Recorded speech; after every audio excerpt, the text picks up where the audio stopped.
अस्सलाम वालेकुम। एस हमेशा की तरह तुहाडा 30,000 मेरे तक पहुँच गया।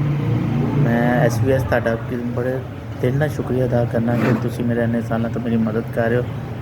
अल्लाह तो बाद एस ही है। एस जेह्ड़ा मेरी मदद कर रहा, मैं उसदा बड़ा शुक्रगुजार हाँ कि मुझे वो तो गुर्दे वाश करवा पा रहे हैं। मेरे कोल कोई आमदन का कोई जरिया नहीं है, तो मैं ना कोई काम कर सकना। तुहाडी बड़ी बड़ी मेहरबानी एस बहुत शुक्रिया कि तुसीं मैनूं इन्ने सालों तो मेरा इलाज करवा रहे हो। तुहाडा बड़ा शुक्रिया अदा करना दिल नाल। एस ना होंदा तो शायद मैं इस टाइम बचे ही ना होंदा, मेरी ज़िंदगी ना होंदी।